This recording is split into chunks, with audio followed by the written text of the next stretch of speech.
Hi all, ഈ വീഡിയോയിലൂടെ നോക്കുന്നത് 2025 മാർച്ച് 30 പത്രവാർത്തകളിൽ വന്ന പ്രധാന കറണ്ട് അഫയേഴ്സ് ആണ്.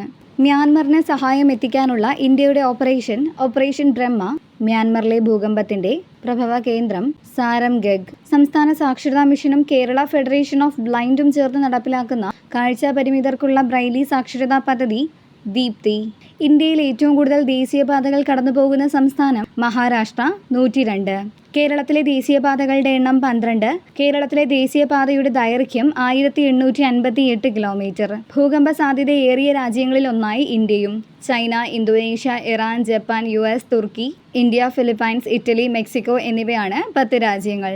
ടേബിൾ ടെന്നീസ് താരം അജാന്ത ശരത് കമൽ വിരമിച്ചു. Malayali grandmaster Nihal Sarin Tashkent open ചെസ്സിൽ കിരീടം. ഇന്ത്യയുടെ വിക്ഷേപണ വാഹനമായ LVM-3 റോക്കറ്റിനായി സെമി ക്രയോജനിക് എഞ്ചിൻ വികസിപ്പിക്കുന്നതിൽ നേട്ടം കൈവരിച്ചു. ജർമ്മൻ സ്റ്റാർട്ടപ്പ് കമ്പനിയായ ഇസാർ എയ്റോസ്പേസ് നോർവേയിൽ നിന്നും തൊടുത്ത പരീക്ഷണ റോക്കറ്റ് 40 സെക്കൻഡിനുള്ളിൽ നിലത്ത് വീണ് പൊട്ടിത്തെറിച്ചു. യൂറോപ്പിൽ നിന്ന് ഉപഗ്രഹ വിക്ഷേപണങ്ങൾക്ക് തുടക്കമിടുക എന്ന ലക്ഷ്യവുമായാണ് സ്പെക്ട്രം റോക്കറ്റ് ഒരുക്കിയത്.